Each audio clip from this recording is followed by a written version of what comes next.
First of all, I want to welcome everyone here. My name is Chris Weibel, and I'm a professor at the School of Public Affairs here at the University of Colorado Denver.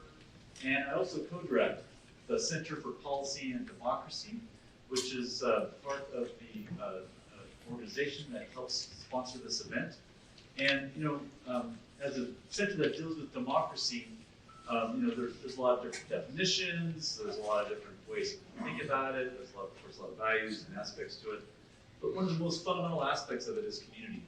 And this seminar series is all geared towards community.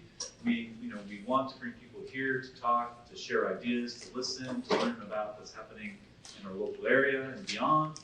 And I want to thank everyone for showing up first off, for making this community possible. And actually, I do think in a very small little way, even showing up and being part of the community helps improve our democracy. So I'm really pleased that you're all here. Let me talk a little bit about this series. This is actually the Herrick Roth lecture series on democracy. And this is actually is an event that was sponsored or supported by Herrick Roth. And let me just read a little bit about him. This was established in honor of the late activist and labor leader and founder of the Colorado Forum, Herrick Roth. The Herrick Roth Community Seminar Series on Democracy aims to support and promote discussions around issues of civic engagement, political polarization, and complicated public policy issues amongst communities within and beyond the University of Colorado, Denver, the city of Denver, Colorado, and so forth. Again, the point is community. And as you'll see on the table, you'll also note that we have the seminar series about every month.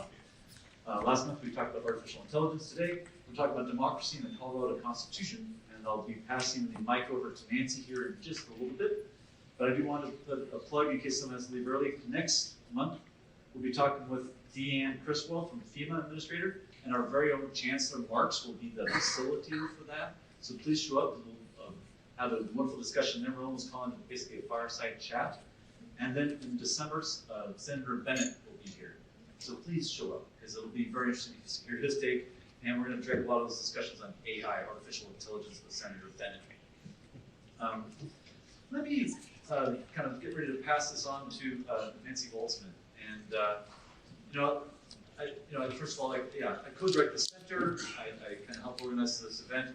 Today was really special because Nancy has been instrumental in making this happen. So let me at least read something about her, because she has an amazing career and is a special individual. So this is a time to make fun of, or at least make her feel embarrassed for all the things she's accomplished, because it is pretty amazing. I mean, she's a strategist supporting social impact projects at the intersection of democracy, media, and technology.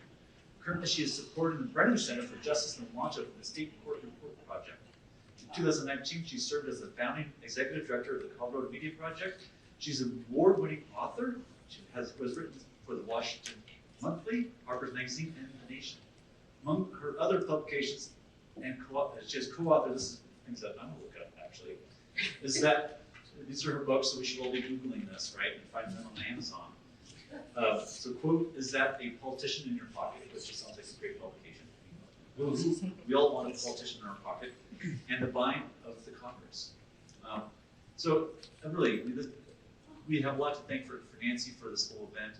And so please join me in welcoming her to the podium. She's going to kind of set things up. Thank you, Nancy, again.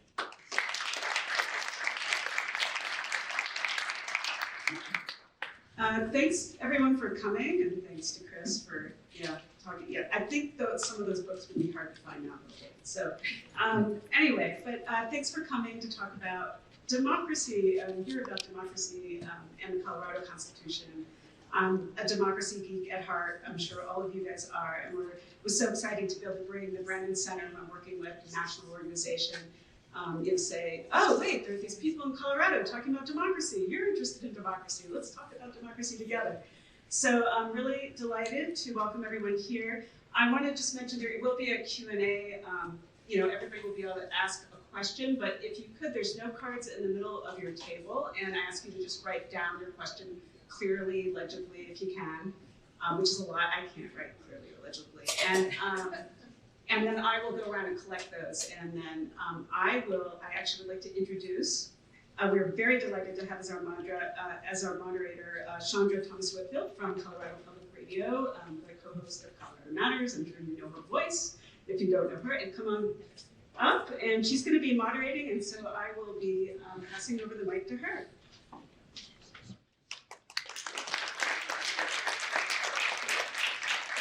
Well, thank you, and good evening. It's a very eventful week for us here in law and news, if you've been watching the news closely. As you've heard, I'm Chandra Whitfield, co-host of CPR's Public Affairs show, Colorado Matters, and I'm not above a shameless plug. We are on 9 a.m. and 7 p.m. Monday through Friday. We also do a 10 a.m. Sunday encore show, and you can listen to us on 90.1 FM in Denver and also in Southern Colorado on KRCC, which is 91.5 FM. And you can also stream our show and on our CPR app and also on our website, cpr.org. So now that we've taken care of that, I'm honored to moderate this evening. And just to kind of set this up, with a new conservative supermajority on the U.S. Supreme Court, the federal courts have limited or eliminated many federal constitutional protections. State courts and state constitutions have taken on new importance, filling that void. Tonight, we'll be discussing the Colorado Constitution and its role in our state's democracy. And state constitutional innovation is not new to our state. We've got a long history in Colorado of turning to the Constitution to expand rights, but also to limit them. In the early 1970s, Coloradans added an equality of the sexes provision to our Constitution, almost identical to the ERA. But in the mid-1990s, the U.S. Supreme Court overturned a voter-approved amendment to the state constitution that would have rolled back protections for the LGBTQ community. Tonight, we're going to welcome our panelists. Let's start with the Honorable Melissa Hart, who is a justice on the Colorado Supreme Court.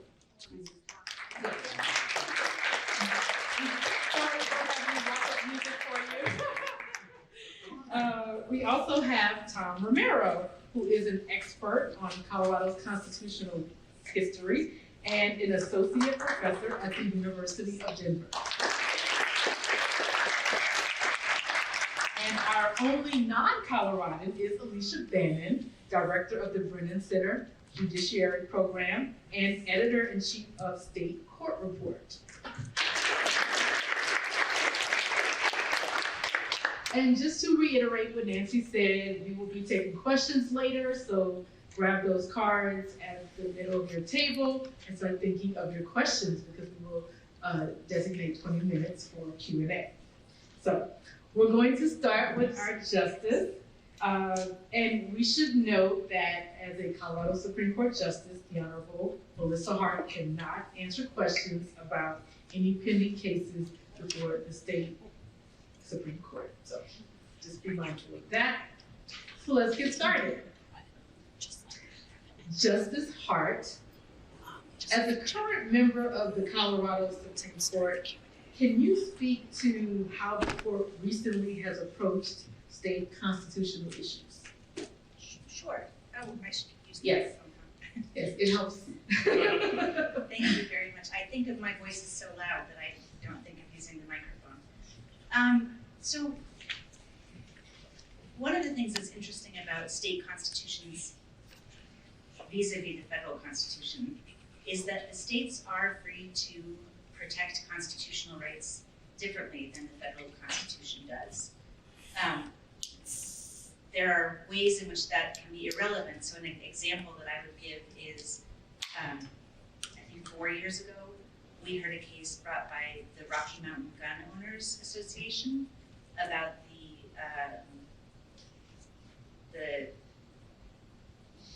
now I'm losing the word, magazine capacity. And the case was brought only under the Colorado Constitution. The plaintiffs did not bring a Second Amendment challenge. So we were just interpreting our Second Amendment equivalent, which uses different language.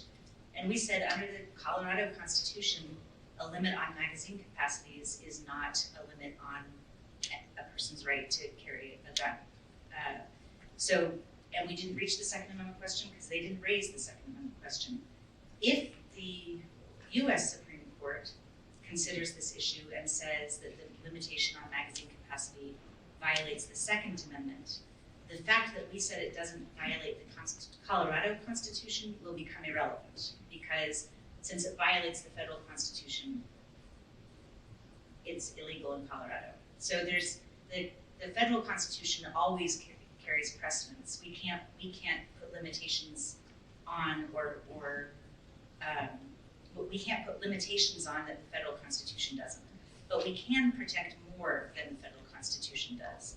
So another example of a case we've had recently is a case called McKnight, which involved a search of a car by a dog who was trained to alert to marijuana. So officers stopped the car traveling. They brought in a drug sniffing dog who was trained to alert to a number of different substances. One of them was marijuana. The defendant said, in Colorado, after Amendment 64, it's legal to have some amount of marijuana. And you can't have a dog that is searching for legal things, even if they also are trained to search for things that are illegal. And the majority of our court ended up saying, in this instance, the Fourth Amendment is one of the areas where we have interpreted our Constitution in a number of different ways, differently from the federal Constitution. So we said, given Amendment 64, the Colorado voters have said that marijuana is treated differently here. So a drug detecting dog who alerts to marijuana can't be used on cars in Colorado because of the possibility that they're alerting to something entirely legal. So that's a way in which we're protecting more the defendant's rights than the federal Constitution does. I have absolutely no doubt that that is not what the Supreme Court would say about the Fourth Amendment if they had this question. But it's just that the difference in our state policy ends up with a different interpretation of our equivalent to the Fourth Amendment. I'm going to stop there so that I don't talk for too long. But I do have a follow-up for you, which is, what do you see as the relationship between the U.S. Constitution and Colorado's Constitution when it comes to protecting rights? So I think I've talked about that some. One of the interesting questions that comes up, and has come up recently in a number of cases that we've heard, is what if, unlike the Rocky Mountain gun owners case, the plaintiffs bring a claim that invokes both the Colorado Constitution and the federal Constitution? How do we go about answering the question? We have some cases that we haven't issued yet, so I can't say anything about them, but that raised both federal and state constitutional questions, and we had to puzzle through what do we answer first? Do we have to answer both? Where we're different, how do we respect those differences? Because we're pretty committed, I think, as a state to having in certain areas a Colorado Constitution that doesn't simply mirror the federal Constitution, that reflects the values that Colorado voters have expressed and that have been long-time precedent in our state. So it's something you always have to be thinking about when you're working on an opinion. What is the relationship and what does it mean about how you write a decision? I realize that's a little abstract, but it's because I'm thinking of something specific, or a number of specific questions. It comes up, the Rocky Mountain gun owners case was a really unusual one because the parties decided to bring it only under the Colorado Constitution. Much more often, we see parties who bring only under the federal Constitution and don't raise the state constitutional question. And that's always interesting because one of the important things about being a judge is you only get to answer the question the parties bring to you. So oftentimes we'll look at a case and think, why didn't they raise the Colorado constitutional question? There could have been an interesting opportunity to talk about the difference, but if they don't raise it, we don't talk about it. So it really is very much what the parties choose to bring to us. It defines what we're allowed to talk about. Thank you. So Tom, as a legal historian of Colorado, you may feel like everything that's old is new again. In the current conversation around the importance of state constitutions, what are some specific examples where you think Colorado has led the way for the country in establishing rights that go beyond the federal constitution? And what are some cautionary tales? Thank you for that question, and thank you all for being here tonight. Such an honor and a privilege to be with such a distinguished panel, and just the privilege of being here with all of you in person. I wanted to acknowledge in particular all those, particularly for the people like me who work at universities. There are all these people that work behind the scenes, provide this wonderful food, that keep these spaces clean for us, that just give us the privilege to really think about these ideas. So I want to acknowledge them. And as I get into my answer, as we think of Colorado's Constitution, 1876, when it was, well, 1875 is when we had the Constitutional Convention. It was ultimately ratified by Congress in 1876, or accepted by Congress in 1876. Those people that came together to form the Constitution really kind of had three big things that they needed to account for. There's probably more, but for sake of time, there's three that I want us to focus on. One is the fact that we live in this space that's really dry, right? It's the arid West. We had a lot of people that were moving here that had come from these really wet places in which it was really easy to find water. We had people that had been living here millennia, at least, who had already begun to figure out how to capture and harness water in things like reservoirs. We had other people, right, that ultimately became citizens, former Mexican citizens of the United States, who settled in the San Luis Valley in southern Colorado, who had a whole system, right, of distribution and access to water, right, that goes back to Moorish Spain.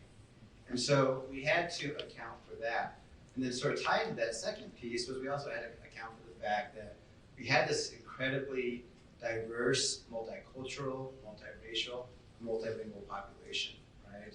We sort of talked a little bit about the Mexican-American settlers that were in southern Colorado, not far from where we're at, when silver and gold was first found on the banks of the Platte and the Clear Creek.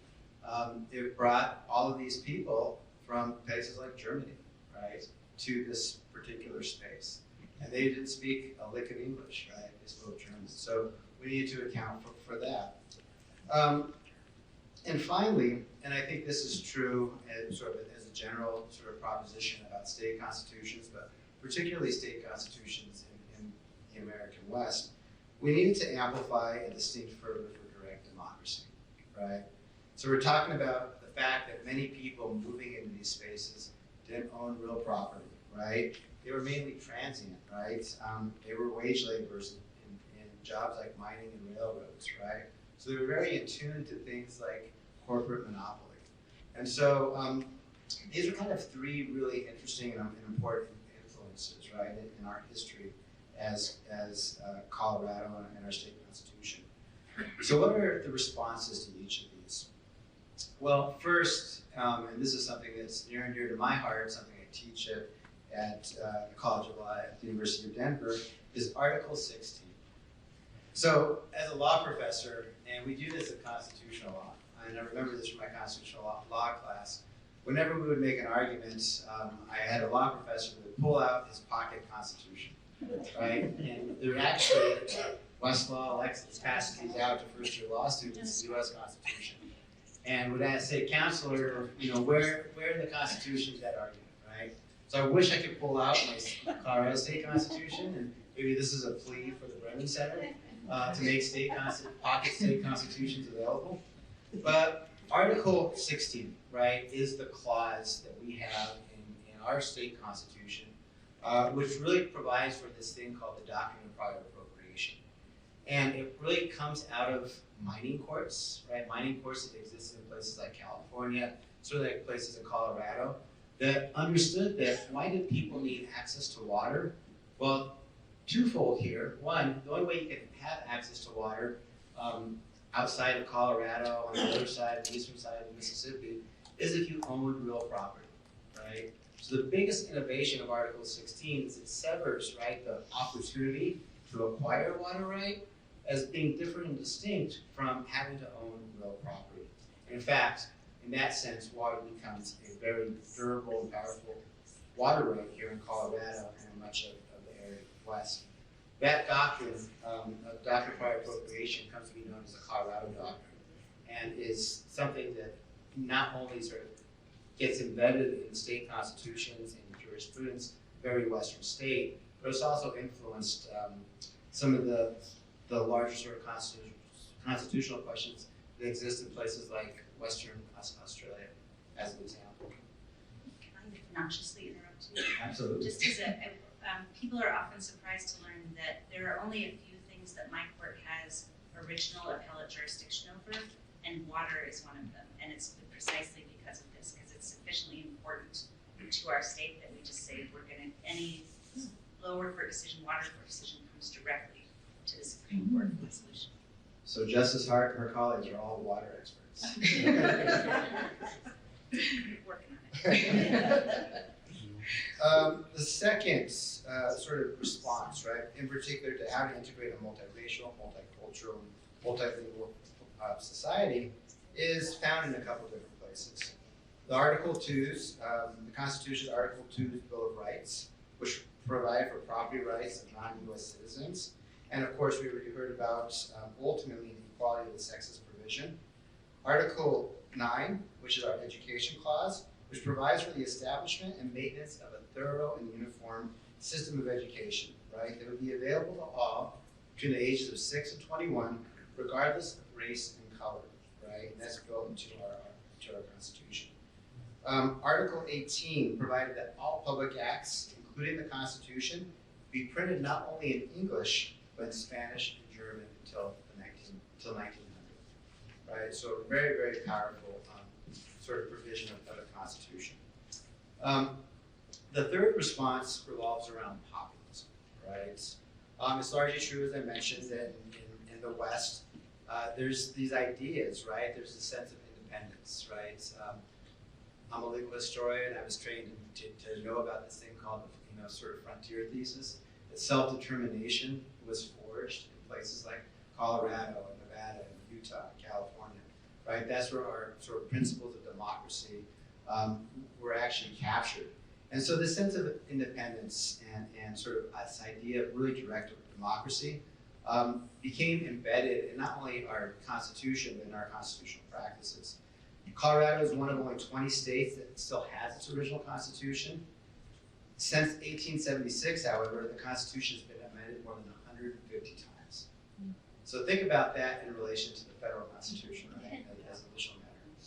Now, initially, Article 14 specified two ways of amending the Constitution. You could have a typical constitutional convention, or you could have basically a legislatively referred constitutional amendment question that would then go to a ballot for the vote of the people.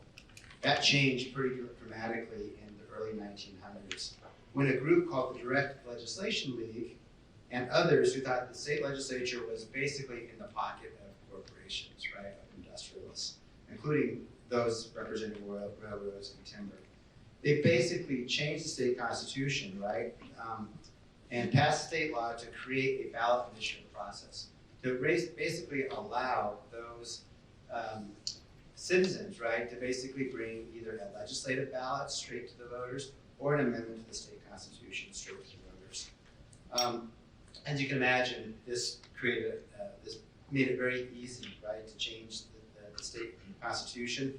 And Colorado became a national leader in several things because of this, including becoming the second state to give women the right to vote, to embed in our state constitution in 1893, to the more recent legalization of recreational marijuana and restrictions on taxation that voters passed in 1992, and an amendment called the Taxpayers' Bill of Rights, or TABOR. All right, let me finish up here with three cautionary tales, very brief cautionary tales. The first two are related to the mandate of the Education Clause and the non-discrimination provision. So first, after the TABOR Amendment in 1992, funding for public education in this state declined dramatically. right? Colorado, as a direct result of this amendment, went from one of the most well-funded states for public education to one of the worst in the United States, right? So it made that constitutional mandate of achieving a thorough and uniform system of education really, really hard. Second, and related to Article 9 and Article 16, so this is the education and the water clauses in the Constitution, came together as a result of the school desegregation battle that was happening here in the Denver Public Schools in the 1970s. So in 1973, the United States Supreme Court basically confirmed the fact that the schools in Denver, right, in their public school system, were segregated, right? A year later, in 1974, voters of Colorado passed two interesting amendments to the state constitution. And this actually impacted both Article 9 and Article 20. So the one to Article 9 actually prevented, right, outside of a court order, the ability to integrate schools through busing. So that's in our state constitution, right? But it also limited the ability of the city and county of Denver to grow through annexation. So I wonder, I'm curious what you all might be thinking about. What does this have to do with water, right? So going back to water, Denver had long been known to take the water of those that had been living on the western slope of Colorado, right? There's this great graphic that we use, that I use. Anybody that does water law in the state, it basically shows 80% of the people, right, that live in Colorado, were tucked here along the Front Range. 80% of the waters, right, on the western slope of the Continental Divide. So one of the ways that you convince voters, right, to support these anti-school integration amendments, right, is to say Denver's going to take your water if they grow. And so water, right, and education and integration education came together, I think, in some powerful ways. Finally, direct democracy also worked directly against the Constitution's most inclusive and multicultural aspirations.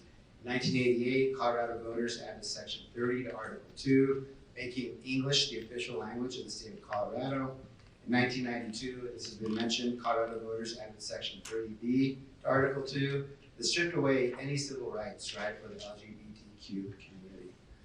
That particular amendment is unenforceable, as in the case of Romero v. Evans, was found by the United States Supreme Court to be a violation of the Protection Clause. Tom, can I ask a question? Absolutely. One of the things that many people find really strange about the U.S. Constitution is that provisions that have been recognized as noxious, such as the 3/5 provision, are still in the Constitution. They just have been superseded by other things. Is that true in Colorado's Constitution? Do we have, is Amendment 2 still part of our Constitution, just unenforceable, or did we erase it? That's a Great question. As I was actually looking, I don't think it's actually been erased from our Constitution, right? So it still exists as part of the text. And so, you know, you see this in other sorts of provisions, right? National constitutional provisions, real property provisions, racial restricted covenants, right? Some of you might own racial property, right, that has a restriction on the ability of people of color to move into your property. Even though those are unenforceable as a matter of law, right, they still exist within your title deed. So I suspect something very similar in our state constitution. Mm-hmm. Well, Alicia, let's bring you into the conversation. As someone who watches trends across the nation, where does Colorado fit into the patterns you're seeing on specific issues? Thank you so much for that question, and to everyone for joining us here today. And as I said, I'm the non-Coloradan on the panel. I come from the Brennan Center for Justice at NYU Law School. And the reason why I'm here today and part of this conversation is because of an initiative that we at the Brennan Center launched last month called State Court Report. And I hope folks will check out the site. We have a newsletter. Essentially, we launched a new publication that is looking at state courts and state constitutional trends across the country. And the premise of that is that state courts and state constitutions are increasingly important sources of rights protection. There's a lot of litigation, there's a lot happening around state constitutional development across the country, and there isn't a place to kind of find all of that in one place. You don't have a lot of different states in conversation with each other about what are the trends, et cetera. And so what we're trying to do is create that place, help to build a community around state constitutions and state constitutional development. And as someone then who's been reading a lot of state Supreme Court opinions from across the country, has been looking at lots of state constitutions, what's been really interesting to me is that there's both a lot of commonality. A lot of states are grappling with very similar questions. There are a lot of constitutional provisions that are very similar, but then there's also this particular too. Every state, state constitutions have their own unique history, and oftentimes if you look at how courts are interpreting those questions, even when there are provisions that are very similar in other states, that understandably state courts are going very deep into, well, what is the particular history in our state? What were the problems that our state was seeking to address in adopting this amendment? And so there's both a kind of universal and particular at play that's been really interesting to see. In terms of how Colorado is fitting into some national trends, I think in a lot of different ways. Probably the thing that's gotten the most attention nationally, if we're thinking about state constitutions, is issues around reproductive rights. So I'm sure I don't need to tell anyone in this room, the US Supreme Court's decision in Dobbs overturning Roe v. Wade has brought a tremendous amount of attention to state courts and state constitutions as an alternative source for protecting reproductive rights. And in a number of states, there have been abortion bans or restrictions that have been challenged in state courts. And so there's dozens of lawsuits going on in states. Right now, as of now, there are 12 state Supreme Courts that have found constitutional protections to abortion in their state constitutions. And we have 3 states that have just last year enacted constitutional amendments to explicitly protect abortion rights. This fall, in November, Ohio has a similar constitutional amendment on the ballot. So we'll see what happens in Ohio. In Colorado, we're not seeing litigation right now around abortion bans, but there is I think the Colorado Constitution and the role that Constitution could play in more robustly protecting reproductive rights is very much in the conversation. Currently, the Colorado Constitution has a ban, a prohibition against state funding for reproductive rights services. There's been discussion, and people in this room I'm sure know much more about this than I do, but there's certainly been at least sort of initial movement around considering a constitutional amendment movement within Colorado to codify reproductive rights protections more explicitly in the state constitution. And as I said, that's something that we're seeing in states across the country. So people looking to state constitutions to codify those kinds of protections, and particularly in states that use initiative processes, we've been seeing a lot of organizing. So I mentioned Ohio, Florida is another state where there's an effort, there's a signature gathering effort right now to put a constitutional amendment on the ballot in 2024 in Florida. In terms of other trends that we've been seeing, some of which are also playing out in litigation right now in Colorado, one thing that I would highlight is issues around racial discrimination in jury selection. That's a place where if you look at federal law, the U.S. Supreme Court has set together a standard in a case called Batson. So racial discrimination in jury selection is prohibited under the U.S. Constitution. But in terms of the test that's used to identify, did this happen, was there discrimination in jury selection, it's widely seen as not being a particularly protective test, so it doesn't catch much. And so we've seen a number of states start to grapple with how do we need to institute, either through rules or through our jurisprudence, more robust protections to catch this kind of racial discrimination and ensure that it's not happening in jury selection in our state. So for example, the Washington Supreme Court both through rule changes as well as through cases, has adopted quite robust protections against against that kind of racial discrimination. And in Colorado right now, there's both rule change being considered as well as pending cases that raise exactly those issues. Another area, and I'll just give one more example and then stop because I know there's lots of questions, is issues around the rights of victims of crimes.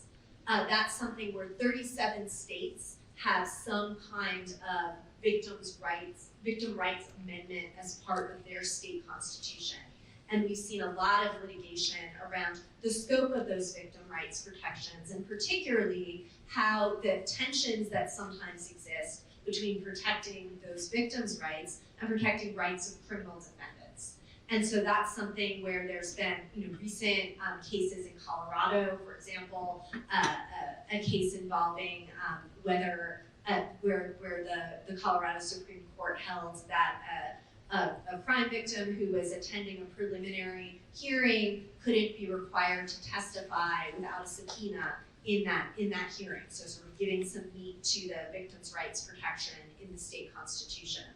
There was also a recent case, this came from not actually the victim's rights protection, but this was a law that was passed in Colorado around sexual assault victims, creating a civil claim, and essentially, it's a little more complicated than this, but essentially creating kind of a look-back provision around statutes of limitations, saying that we're going to basically allowing people whose claims would otherwise be prohibited to bring those to bring these civil cases.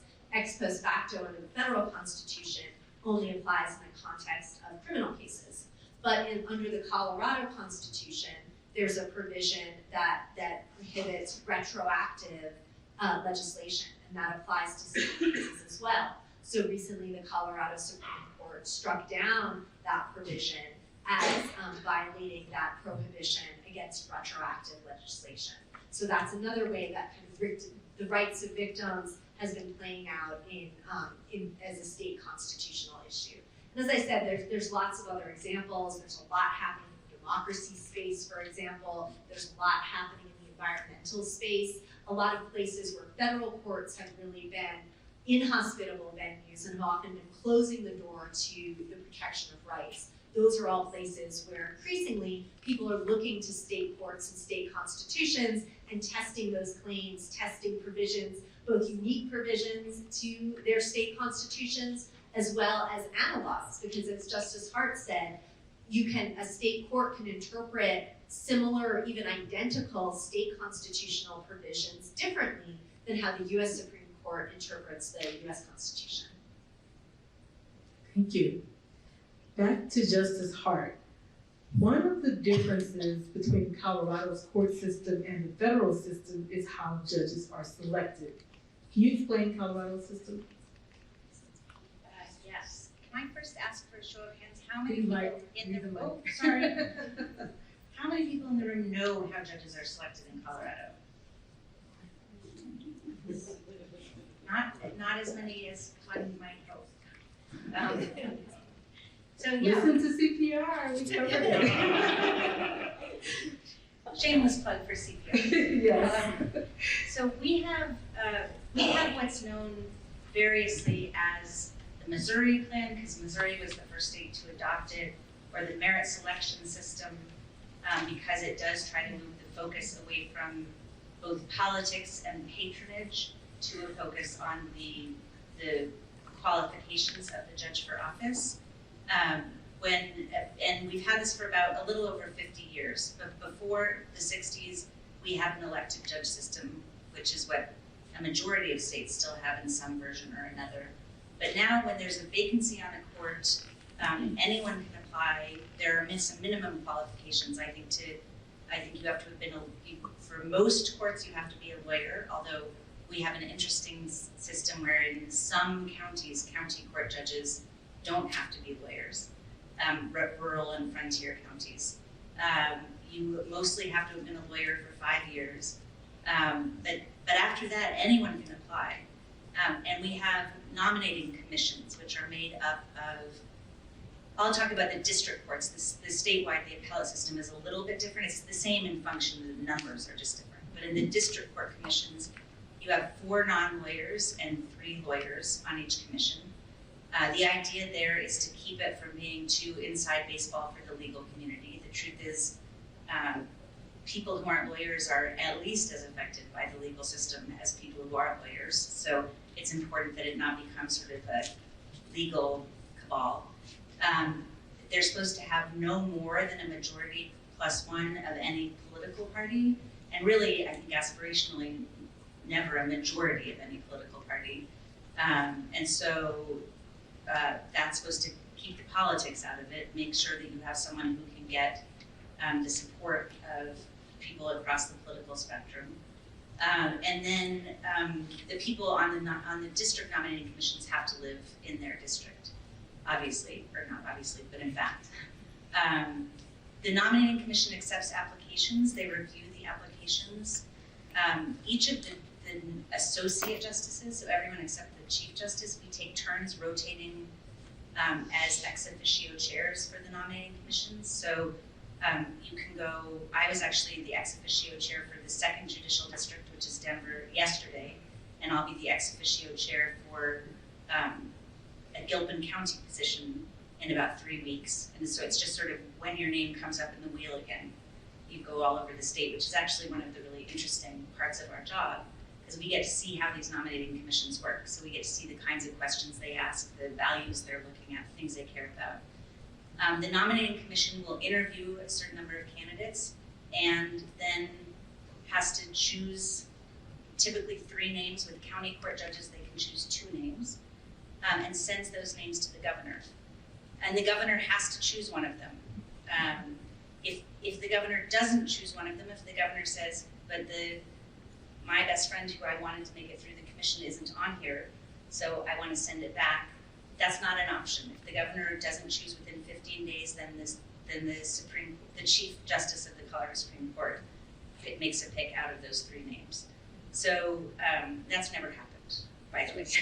I'm sure there are governors who have thought about rejecting the 3 names, but it's never happened that they have rejected the 3 names.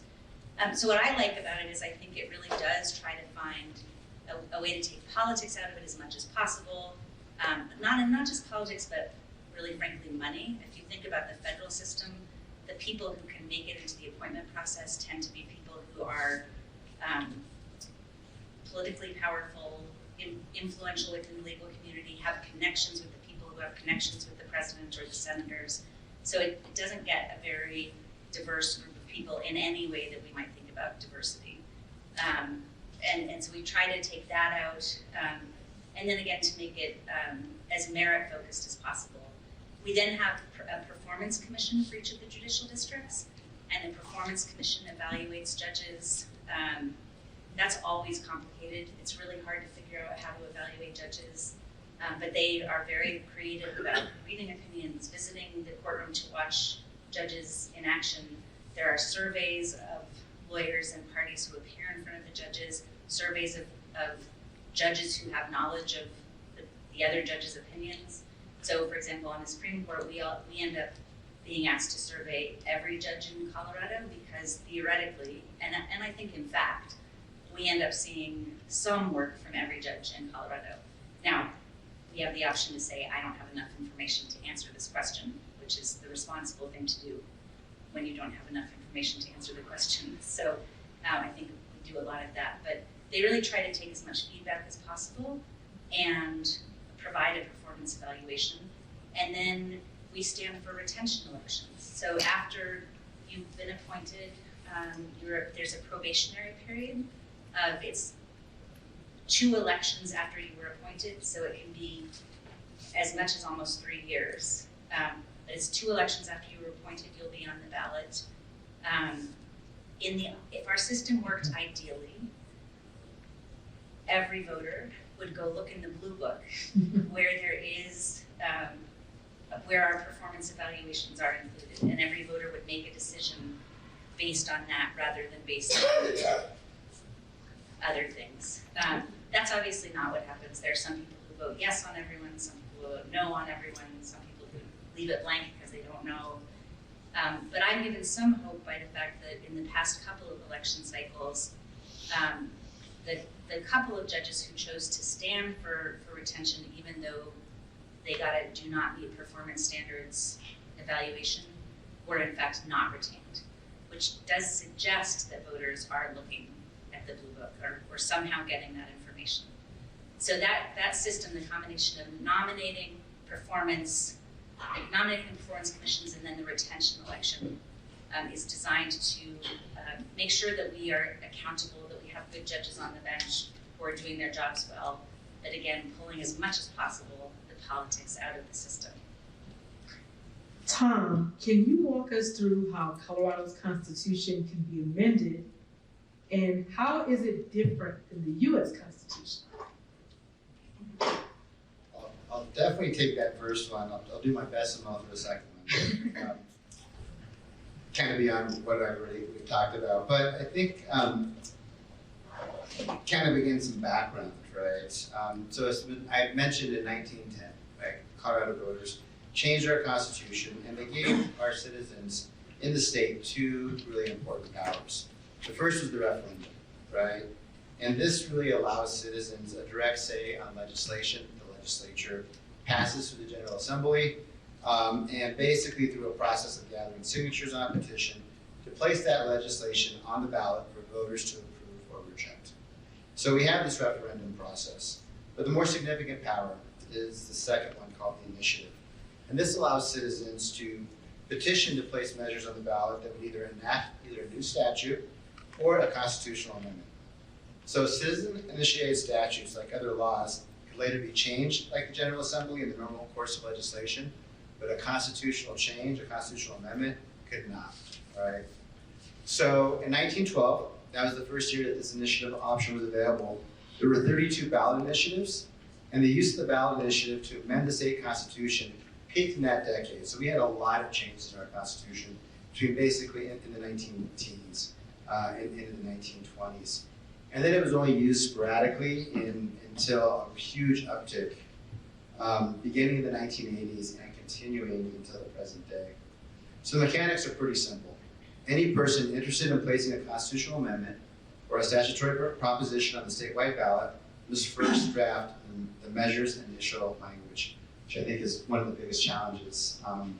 It is subject to some review and amendment, and up until 2016, you needed to get only 5% of the people who voted in the previous Colorado Secretary of State election to sign that they support the measure in order for that measure to be placed on the ballot. So as you can imagine, especially in the late 20th and early 21st centuries, the ease of amending Colorado's Constitution made it an attractive testing ground for both national movements and many special interests. As different amendments piled up, one problem had been that there exists, or one problem that emerged is there's no easy way to reconcile competing and conflicting amendments to the state constitution, right? So all of these challenges are certainly coming to bear in the present day.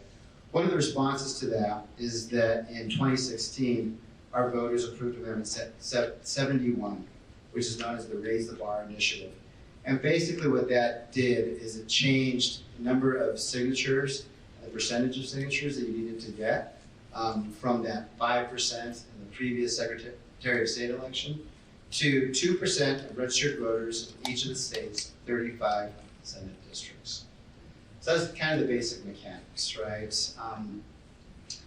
So unlike the federal constitution, you don't need to get first a change that happens, right, at the legislature to draft a change to the amendment, and then of course get it ratified by, let's say, every single county in the state. The federal constitution requires ratification from every single state, or a certain percentage, I forget the number. 2/3. Yeah, 2/3. Yeah, 2/3 or 3/4, right, of states.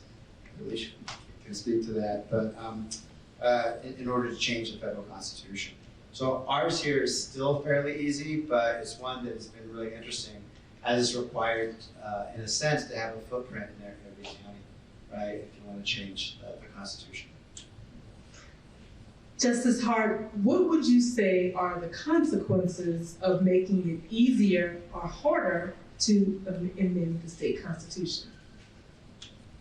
Well, I think. Is it on? Sorry, I didn't want anyone to hear me if my tummy grumbled. Or something. Unfortunately, let's see. I think one of the biggest changes is when it's harder to amend the Constitution, it becomes a matter of money. You need money to get out in each of the 35 Senate districts before people could mostly get their votes from the doors of Safeways in Denver and Adams and Arapahoe counties. That made it less expensive. So I think that's one of the things that happens. It also means you have fewer constitutional amendments. We were going through a period in the 90s and in the aughts where we were seeing, I don't even remember the highest number, but I'm going to say, 16, 17, 18 constitutional amendments on the ballot that were voted on by people who may or may not have understood exactly what the language of the amendments meant. So, and with that much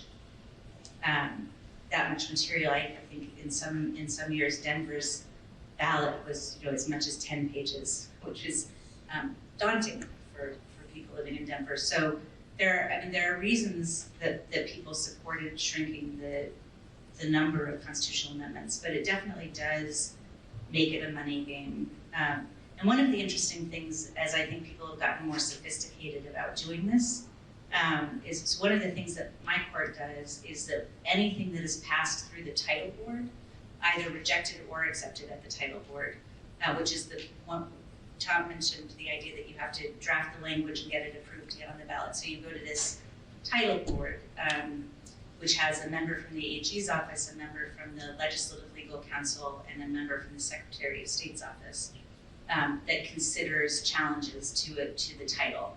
After they've decided what to do with it, it comes for review, a very deferential review at the Supreme Court.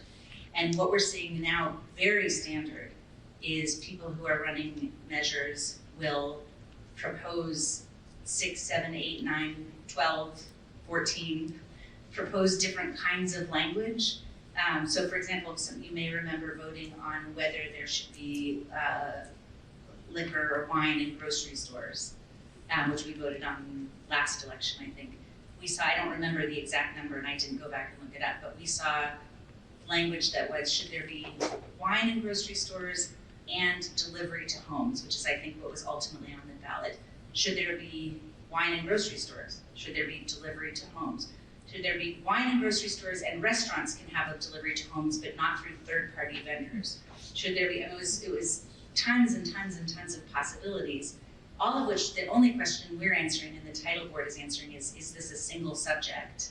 And then the people who were running them would go out and test them with voters to see which one seems most likely to pass. So the whole process of passing an initiative has become professionalized in this quite remarkable way, which again means it ups the money that you need to go through this process. So I think I would call that one of the unfortunate pieces about it. But on the other hand, again, this is just, it was reaching what I would call somewhat of a crisis point at the high point in terms of the number of initiatives that we were seeing on ballots in the, when I used to pay more attention to ballots in a non-judicial way in sort of the late aughts and early teens. Alicia, to what extent are state constitutions similar to each other? That's a great question. I think they're both similar to each other and very particularized, I guess I would say. Most state constitutions have a set of analogs to the Federal Bill of Rights. So you'll see most state constitutions will have some version of those protections, although, as Justice Hart mentioned, there have been places like in the Fourth Amendment context where those provisions have often been interpreted quite differently from how the US constitutional provision has been interpreted. And then there's also, many states do have similar provisions that don't exist in the federal constitution, but exist in a lot of states. So nearly every state, for example, has some form of a constitutional protection for the right to vote, an explicit constitutional protection. There are many states, overwhelming majority of states have some form of access to justice provision in their state constitution. Nearly half of all states have a state level equal rights amendment, so a gender equality provision. So there are a lot of kind of common provisions that we see in a lot of states. In some instances, kind of coming out of just different state level movements, and some instances kind of reflecting an amendment wave. So for example, the state ERAs, we saw a lot of them crop up in the 70s and 80s in part in response to and as part of the federal movement for the adoption of a federal constitutional amendment, which we're still waiting for, but there was a lot of success in the states. But then you also have states also have just really particularized provisions. And I'll often, when I'm talking to law students, say, read your state constitutions. They're really long. They look at a lot of times, they read sort of like statutes. They're really different than the federal constitution. And there's a ton of stuff in there. In the Texas Constitution, there's a whole section regulating the use of ATM machines. You'll have these very specific particular provisions. In Colorado, one provision that I would lift up that is unique is the Taxpayer Bill of Rights, which is something that there are sort of efforts in other states to pass, but Colorado was stands out as having that provision, which is a unique provision in that state. So there's both a lot of commonality, but then also a lot of unique provisions. Well, I think we have about 5 more minutes for the panel questions, and this question will be for anyone on the panel who wants to answer, and then we will go to the Q&A. If we're used to following constitutional rights cases at the federal level, are there nuances that we may be missing when thinking about Colorado? Anyone on the panel would like to jump in on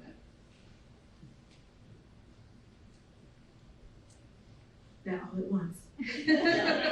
I'm sort of dodging it, only because of this panel tonight, I went to take a look at what impact our Equal Rights Amendment had.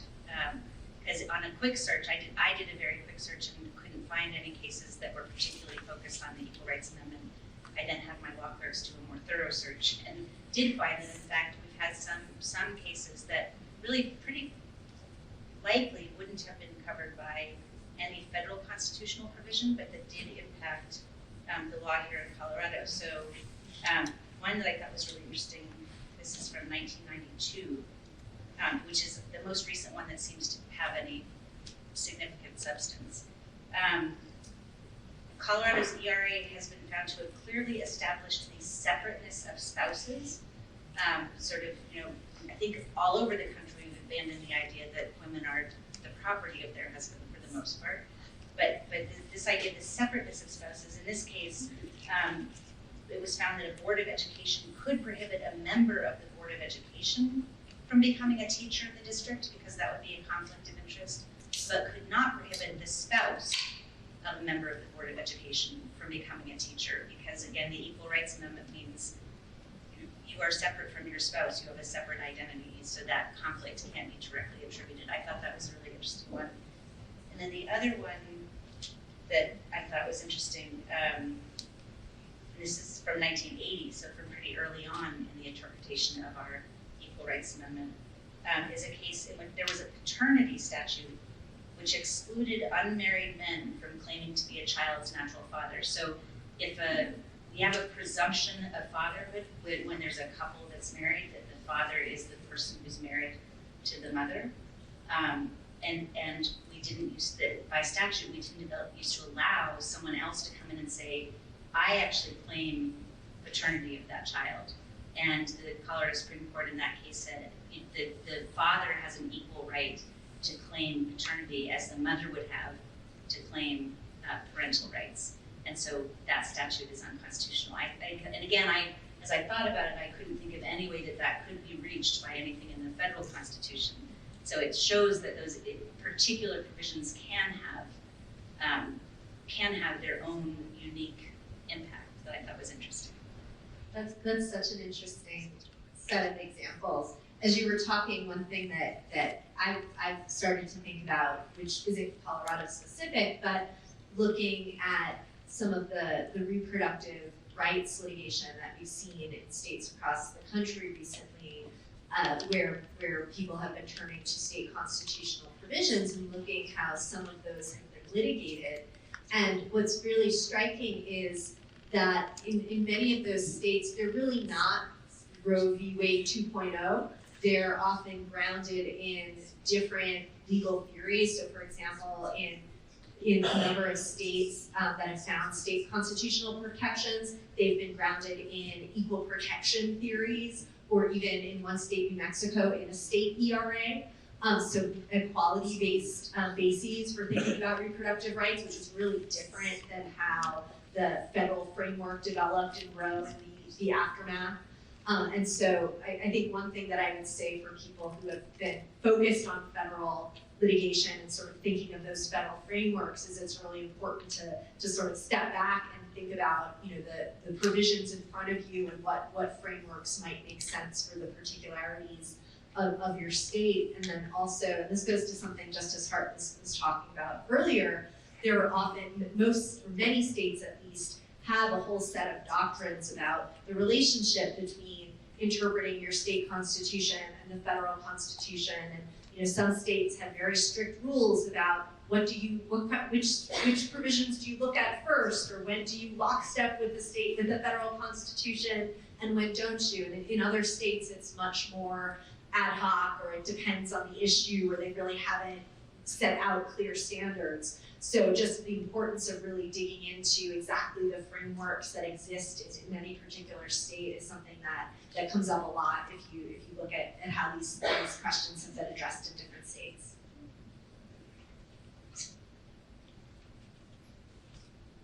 All right, so we have been huddling over here about some of the questions being asked by the audience. So we'll throw this out and whoever wants to jump in. What practices, if any, present an attempt to restrict access to voting in Colorado? What enhances access to voting in Colorado?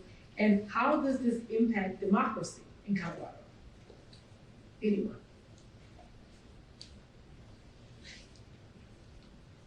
Tom. I'm calling on you like the professors. I'm writing this down. Yeah, I think it's a great question, and I think one that, you know, at least within the spirit, and I sort of think about kind of the, you know, we can sort of think about these larger questions about like, how do we interpret the Constitution, right? Do we think about what the founders, right, if we use that same sort of framework to constitutional interpretation, to a state constitution? Do we look at things like the spirit and how it grows and develops over time? The Constitution that has over 150 amendments, right? There are a lot of different founders, right, to that document. So I think one of the things I would say, I think there is a spirit, right, within our Constitution, Colorado Constitution, of kind of creating more access, right, to the ballot. We certainly, I think there's a couple different ways to sort of root it.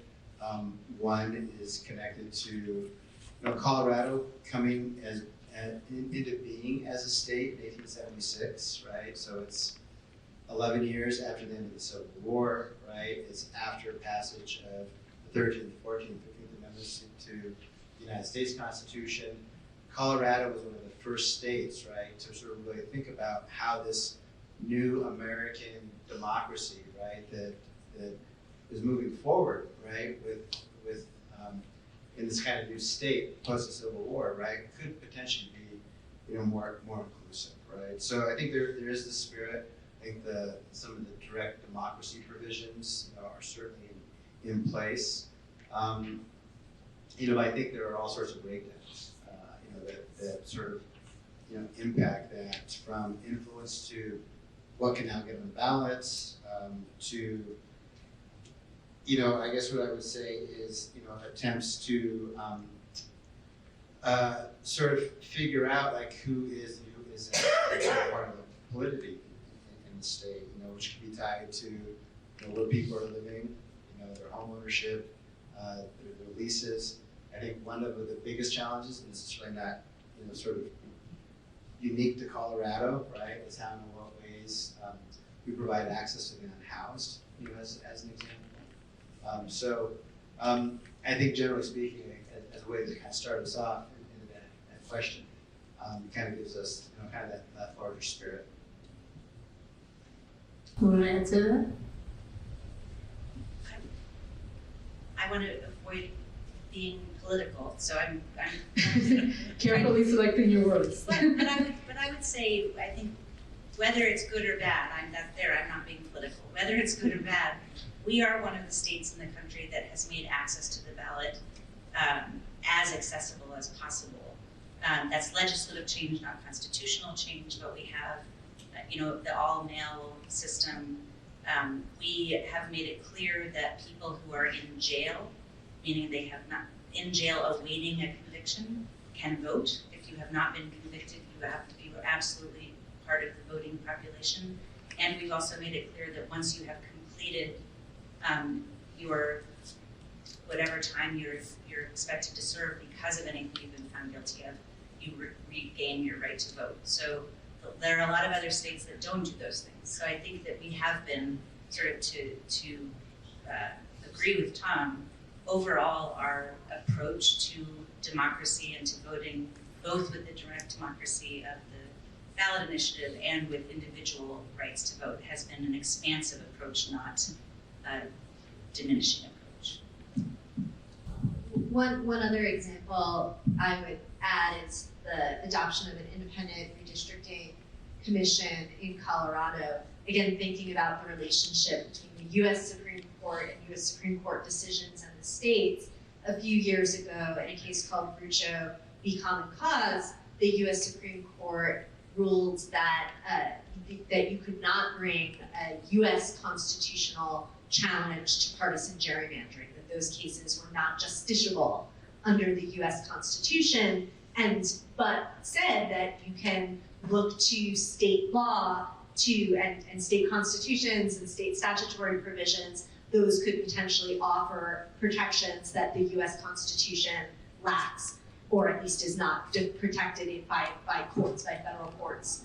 And so that's something that we've seen play out in litigation. So currently there are 8 states that have found partisan gerrymandering claims justiciable under their state constitutions. But then we've also seen adoptions of reforms like independent redistricting commissions in states as another way of procedural change to try to get at the underlying concern of how do you create a system where you're more likely to end up with fair maps.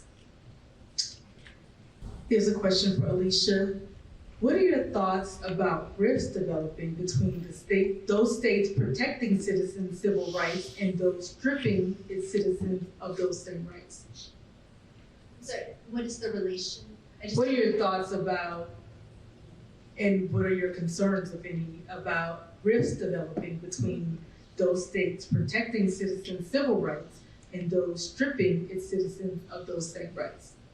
That is a great and important question, because what we're seeing in a whole host of areas is a patchwork developing, where some states are having very robust protections of rights and some are not. And that goes back to the role of federal law and the U.S. Supreme Court and Congress in creating national level protections.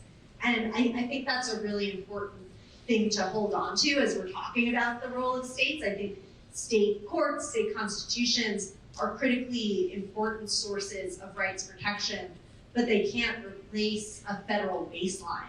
So the U.S. Constitution should function, right? And U.S. statutes should function as a floor to protect rights for all Americans everywhere across the country, not depending on where you live. And in a host of arenas, we've seen the U.S. Supreme Court roll back or limit rights. We've seen the or limit also the functioning of critical statutes like the Voting Rights Act, limiting the level of protection provided there. And so I do think that that's a concern that we have now, depending on where you live, really, variances in terms of how much, the protection of what I would say are really fundamental rights. At the same time, I also think even in a world where you had robust federal protections, there's also a lot to say for looking to states. There's a lot of particular needs, particular traditions within a state that could make, even if you have more robust federal protections, a real importance for also having a robust state constitutional provision and looking to states to be responsive to the needs and histories of their own people as well. But I do think one thing that we're seeing is with a number of sort of fundamental rights, reproductive rights would be one area, voting rights, democracy issues, they're very different environments just depending on where you happen to live. If the U.S. Supreme Court reverses the decision protecting same-sex marriage, what would be the status of same-sex marriage in Colorado? I think that kind of goes to the question that I asked Tom about Amendment 2. Our Constitution still contains a provision limiting marriage to between one man and one woman. So I think it would be a matter for the current polity to take up, but what our Constitution currently says is that. Anyone else? Well, I'll just highlight that that's true in a number of states. There were in the 90s and 2000s, there were many states adopted state constitutional amendments explicitly limiting marriage to man and a woman. And so I do think that's something that is worth paying attention to, and could create opportunities for people to sort of organize and ensure that their state constitutions do protect marriage equality. Another question from the audience. South Africa has a very robust, ideal, positive rights constitution. Do states in the USA have the same, and do they have the same, and are they influenced by South Africa or other countries?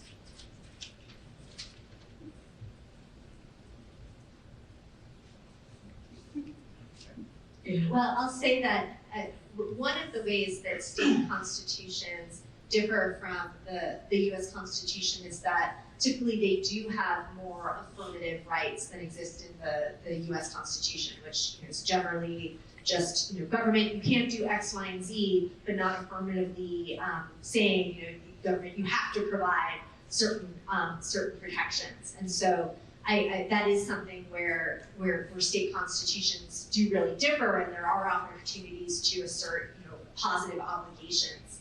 In terms of how people have looked at comparative law, or how states have looked at comparative law, it depends state by state, but there has been in many states there has been a stronger tradition of looking to comparative law internationally than we've seen in the federal context, where oftentimes federal courts have been fairly hostile to looking to international practice. Not always, but there's been Justice Scalia. There's been a lot of sort of critics of that within the federal tradition. And something that I've heard say is that state courts are used to being comparativists, because they're often looking to other states as well, because there are all of these similar provisions. And so there's sort of a tradition of comparativism that has also led some states, not all states, to be open to looking at international or comparative practices as well. And I'll add that I think it's been interesting that Colorado, I can't think of any specific provisions, but the South African example is fascinating, because one of the pieces there that I'm familiar with is within their constitution is a human right to water. And we have actually seen positive rights in places like New York, Virginia, and talking about this in Michigan. It exists in California as a statutory codification, but not as a constitutional change. But these are the sorts of things that I think are really interesting where international law and sovereign states and in other parts of the world can actually sort of maybe point to the future. The Montana state constitution actually has a human rights provision. It was passed in the 1970s. I don't know much about it, I just know it exists. But it is one of those pieces that sort of highlights exactly what Alicia's saying, the way that comparative sort of understanding of these positive rights, can also, I think, point towards where some of the changes can happen in the future. And I don't have an answer to that question because I was distracted by the wonders of modern technology. One of my law clerks texted me and my watch told me, not about time, one of my law clerks texted me and pointed out that currently marriage equality is protected by federal statute. So in theory, if the Supreme Court overturned Obergefell, it shouldn't matter in the states, although I suspect that would be the subject of litigation. But that is an important thing to remember, that the law has changed in other ways beyond constitutional interpretation. It's amazing, it came right on my watch. Technology. Well, here's another question. There has been a lot of discussion related to the role of state courts, but what about more localized courts, such as county courts? Considering not every case makes it to a higher state court. Any thoughts on that? I can say something about that. One of the things that we've been grappling with in Colorado is a lot of really important people law, and I'm thinking particularly of the law surrounding evictions, takes place in county courts. Residential evictions are 100% in county courts because it has to be above a certain dollar amount to get into the district courts. County evictions also happen very fast in Colorado, so there are very few appeals of county court decisions to the district courts, but they happen occasionally. They have no precedential value. And so if an appeal to the district court from a county court is then someone petitions for certiorari to my court to see if they can establish some statewide standards, we almost never take it because it has no precedential value, so it doesn't sort of fit within the standards of what we take. So county court decisions fly underneath the radar of things that get addressed at the statewide level. And again, I think one of the things that a number of people in this room have been talking about tonight is creative litigation. I think lawyers, we can only do what we get, but lawyers need to think about how to move cases out of those places where they're protected from review, if there are things that they think would be worth having reviewed and having some kind of standardization on. Because county courts do make decisions that affect people's lives very significantly, but so many of them escape review. I'll add, I think it's a great question, and just like I believe that state courts are worthy of a lot more attention and a lot more study. I think county courts, local courts, city courts, municipal courts, that's the place actually that most people encounter the rule of law, right? They're not going to be at Colorado Supreme Court, right? At the Ralph Carr Center, not be at the appellate court. They're going to be at their county court, their traffic court, and municipal court. So that is really, I think, if we want to test where democracy happens, it's a place and it fails. I think that's one of the places that we should be paying a lot more attention to.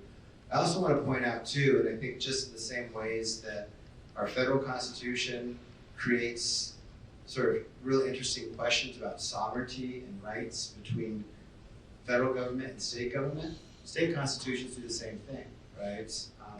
Here in Colorado, we have a clause in our Article 20, right, that really divides power between state government and municipal government, right? And so you get all sorts of really interesting and novel questions that our cities in particular, right, our home rule cities, but also other cities that they can do independent of the state legislature, right? So going back to water law, I'll give an example. Two of our cities in Colorado, Ridgeway and Niwot, they have passed with their powers, right, that exist in the Colorado State Constitution, a right to the river, the stream of the river, right, that goes through their towns and their cities. And so, again, sort of some novel ways in which state constitutions can empower cities, right, to be really creative in terms of thinking about the rights that can exist within at least their own sovereign jurisdictions. Well, this is probably going to be our final audience question, and it's actually two related questions, so I will throw them both out because we are going to have some final words from the panel. So the first one is, has the current makeup of the U.S. Supreme Court heightened refocus on state courts? Any examples or relevant cases in Colorado? A similar question is, recent federal decisions appear to be putting more focus on state rights. Your thoughts? Well, I'll start, maybe not with a Colorado example, but just stepping back. Has the conservative supermajority on the U.S. Supreme Court brought more attention to state courts? Absolutely. I'll just give one example. In Wisconsin this year in April, there was a judicial election, and we were talking about different ways that states choose their judges, and I do think that's an important thing to think about as we're thinking about state courts as sources of rights protection, is that 38 states use elections as part of their system of choosing judges. In 22 of those states, you have contested elections where people are competing for a slot on a court. In Wisconsin, there was an opportunity. You had a conservative majority on that court for 15 years, and then there was an open seat, an opportunity to shift the ideological composition of that court, and you had $50 million spent in an April election in Wisconsin. It got national attention, a huge amount of sort of politicization. You had very explicit discussions of abortion on the ballot, partisan gerrymandering on the ballot, and the liberal candidate won. There was then subsequently threats to impeach her that recently pulled back. But I think one thing that we're seeing is state courts are becoming real focuses of attention, for better and for worse. And I think one thing that we're going to have to grapple with is what that kind of politicization, at least in some states, means for the ability of state courts to play the role that we need them to play as places for deciding the laws, as providing fair and impartial justice. I'll just say, I don't think I know a single judge in Colorado who would be a judge if we were an elected judge state. I think it's actually one of the important, and I'm not because they couldn't get elected if they wanted to do that, but because it's actually really important to our identity as judicial officers that we do stand independent of the political system. And I think I'm really glad we're not an elected judge state. That was not very coherent, but it's because I mean it so strongly. All right, so we have a final question for all of our panelists. What is the one thing you want our audience to walk away with this evening? And we can start with you, Justice Hart. I mean, I guess I think the thing that all of this raises for me is the importance of people getting involved, whether it's getting involved in know who your judges are, getting involved in looking at what the ballot initiatives are. I said it takes money now to get an initiative on the ballot, but it also takes volunteers, and it can be done around money or bypass the money if you've got volunteers. If there are things people care about, that democracy requires engagement. And I just want to shout out that there are a number of law students here from CU and a number of high school students from East High School here who are exhibiting the value of being engaged by even participating in this conversation. And I think that gives me hope for our future.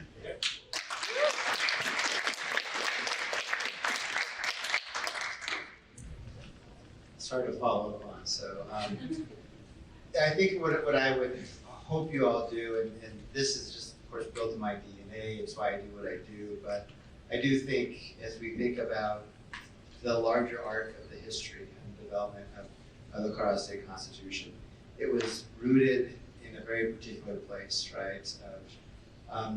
Both of innovation, possibility, difference, radical difference across language, across culture. And this document sort of got stitched us together, right? I think in some really interesting and important ways. And we've seen over time too, the way that it's also worked to create divisions, right? So really sort of taking into account that history, understanding the nature and the complexity of that change over time, for me is something that I hope if you're thinking about this Constitution, you understand that it does have this really rich past, this type, in particular to this larger place that we call Colorado. These are very hard acts to follow. I guess I'll just say the takeaway that I would give is state courts matter, state constitutions matter. When I was growing up, if you talked about the Constitution, you just meant the US Constitution. If you were thinking about courts, you were thinking about the US Supreme Court to the extent you were thinking about them at all. And I hope that what this conversation is encouraging, and conversations across the country, is for people to expand their sense of what the institutions are that matter for our democracy. And as my co-panelists were saying, really learn about them, pay attention to them, and be engaged citizens. Thank you. And let's thank our panelists, and I will remind you of who they are. The Honorable Melissa Hart, a justice on the Colorado Supreme Court. Romero, an expert on Colorado's constitutional history, and is an associate professor at the University of Denver, and Alicia Bannon, director of the Brennan Center, Judiciary Program, and we also want to thank you, the audience, for asking those questions. We hope that we could have gotten some more. But thank you for that. And also our thanks to the CU School of Public Affairs, the Brennan Center for Justice's State Court Report, and our co-sponsoring organizations this evening. And please attend future events in the Rothberger Democracy Series. And please sign up for the free State Court Report newsletter. And my final plug, listen to Colorado Matters. 9 a.m. and 7 p.m. Mondays and Fridays, 10 a.m. on Sundays, and send us your ideas. Thank you so much.